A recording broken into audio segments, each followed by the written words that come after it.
Once, in a bustling city suspended above the clouds, lived a daring girl named Zara, who had a remarkable ability to communicate with machines. Her best friend, Kai, a brilliant botanist who can make the rarest of plants bloom, was always by her side. However, their world was often disrupted by Magnus Evernight, a mischievous inventor whose chaotic creations wreaked havoc across the city. One day, a mysterious power outage threatens the city, and it was up to Zara and Kai to restore the power. What an adventure, right? I'm at my local library looking for a new story to read, and the description on this one sounds awesome. It's called Shadows over Celestia. Hey, I wonder if we could use this story to help us with our fiction unit. Let's try it out with today's lesson before I head out to the checkout line. Shh. Oh, sorry.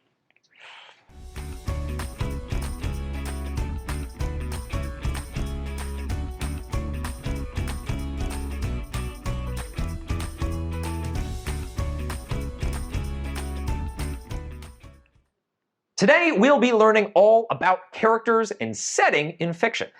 By the end of today's lesson, you'll be able to define and understand the role of characters and setting.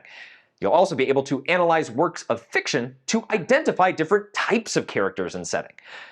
You know how we roll? Do you have your PDF ready to take notes? Awesome, here we go. Characters are the individuals we meet in a story. They could be humans, aliens, animals, robots, you name it. There are also different types of characters we meet in stories. They're usually protagonists, antagonists, or supporting characters. For example, in Shadows over Celestia, Zara and Kai are protagonists, the main characters the story revolves around. Magnus is the antagonist, the character who often poses challenges for the protagonists. And the other residents of the city? They're the supporting characters. They're not the main focus of the story, but they play important roles to help the story progress. Something else that's important to know about characters is that they might be round or flat. And I don't mean that physically. A round character is like a real person because they have many different traits and qualities. They have depth. They seem like they could be someone you know in real life, and we learn a lot about them as the story progresses, like their thoughts, feelings, motivations, and personalities.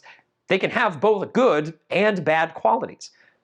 A flat character is not as fully developed. They're more, one-dimensional, and have a few simple traits that are easy to identify. They may serve a specific purpose in the story, like providing comic relief or helping to move the plot forward. Characters can be round or flat, and they can also be dynamic or static. Most of the time, round characters are dynamic, and flat characters are static. Dynamic characters, on the other hand, are like seeds growing into plants in that garden. The character grows and goes through a remarkable change as the story progresses. Usually, the growth is inside them. Something alters their personality, or they change their beliefs about something important. Dynamic characters bring excitement and transformation to the narrative. A static character remains the same throughout the story. They don't really grow or change. They're like statues in a garden, unmoving and unchanging. Just as statues remain fixed in their positions, static characters remain the same throughout the story. They serve a specific purpose, like the statues that decorate a garden, but their personalities and beliefs remain constant. Why don't we look at an example of this type of character? Here, we have the evil queen from the Brothers Grimm story, Snow White. All we know about her is that she's self-centered and jealous of Snow White for being the, fairest of them all. She doesn't even have a name, she's just called the evil queen. Because she only has a couple of specific character traits, she's flat. She's also a static character because she doesn't grow or change at all in the story.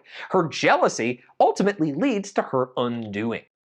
Why don't you take a turn and see if you can think of another example of a flat and static character? Remember, they don't have to be bad or evil. They could be a good or helpful character. Pause the video here to write an example and description in your guided notes.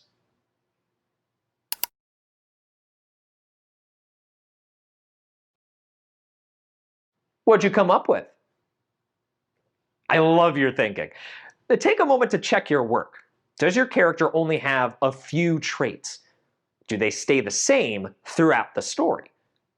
If so, they are flat and static. Great job. Now, how about an example of a round, dynamic character? Remember, round means we know a lot about them, and dynamic means that they change throughout the story. What about a fearful hero? It might be someone who's afraid to stand up for themselves or others at first, but who learns to become courageous by the end of the story.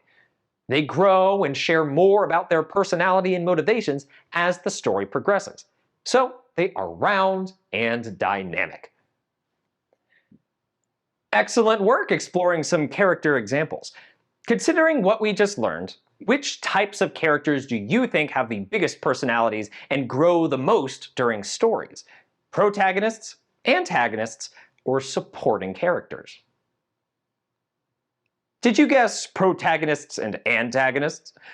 Great job! You can usually count on protagonists to be the most round and dynamic characters.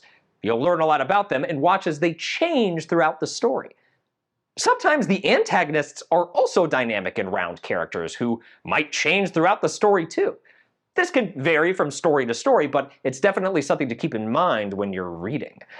Another important element in fiction is the setting of a story, which you can usually start to figure out right from the beginning. Do you remember where and when Shadows over Celestia took place? In a city above the clouds. This is the setting, and it hugely affects the story's events and atmosphere. Setting refers to the time and place where a story happens. It's like the background or the stage where the events of the story take place. The setting can be a specific location, such as a city, a school, a forest, or even a different planet. It can also be a particular time period, like the past, the present, or the future. Sometimes the setting can even be imaginary or fantastical, like a magical kingdom or a distant galaxy. Or, like in our story here, a city in the clouds. The setting can also influence the events and actions of the characters. Different settings can present challenges or opportunities for the characters to overcome or explore. It can affect how they behave, what they wear, and even how they speak. Another reason the setting is important is because it can create a certain mood or atmosphere in the story. For example, a story set in a spooky haunted house might feel eerie and mysterious. On the other hand, a story set on a sunny beach might feel cheerful and relaxing. How do you think the setting of Shadows over Celestia will impact the story? Pause the video here to make a prediction in your guided notes.